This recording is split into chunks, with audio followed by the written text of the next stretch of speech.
Hi, hello, Haley. How are you? Hi, I'm good, Ruben. How are you? This can't all be true. How were things different for you and your character, being this your second Mission Impossible film?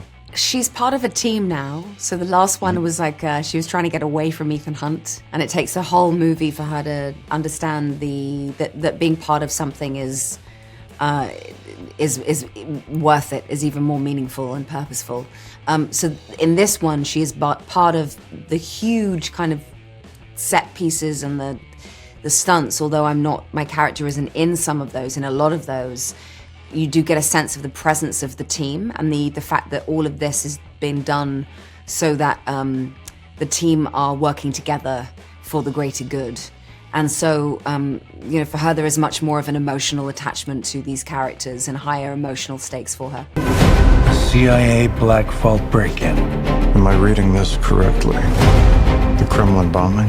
And what was different as an actress for you while shooting this film? The thing that was sort of the most different than anything I'd done before is the opportunity to visit somewhere like the Arctic and to be working, it was minus 40 degrees, and to be working in such a beautiful landscape that was very intense. And we had, survival experts and, the people who are kind of used to being in those environments, looking after us and making sure that we were safe. But we'd have to watch out for frost snip and frostbite. And as I said, we came in contact with a polar bear at one point, and then we lived on an icebreaker, and we're filming on the frozen sea essentially. And those things I would never have had the opportunity to visit, let alone to actually spend time in that way, than doing a Mission Impossible film. So I'm incredibly grateful for the life experience that it gave me, and it's something that's not lost on me how rare that is. Gassed a security briefing.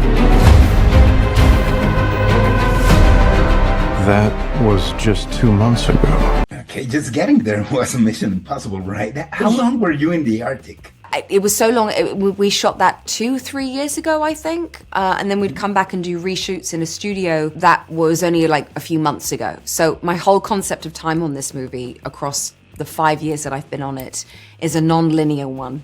I was at one point shooting mission scenes on a Sunday and doing a play in the West End in London, 8 shows a week doing Shakespeare.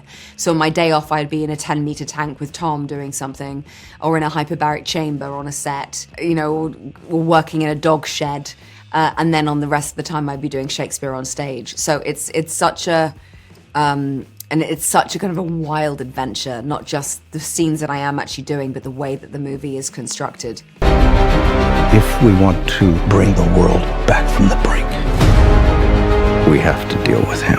Should he choose to accept? You're fighting against a rogue AI called the Entity, but do you use AI in real life, and what do you think about it? I think, like anything with power, it's about how that power is used. So I think it's, at the moment I have a very neutral opinion about it, because like it's kind of, it's however you choose to use it, really. That's all my understanding of it at the moment.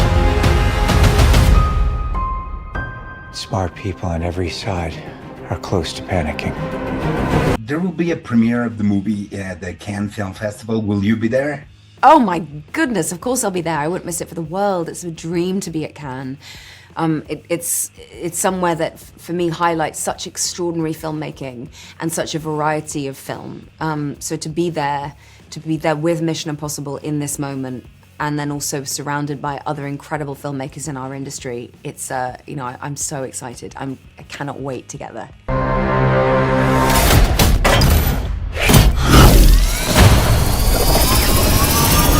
Mission Impossible films have been going through for almost 30 years now.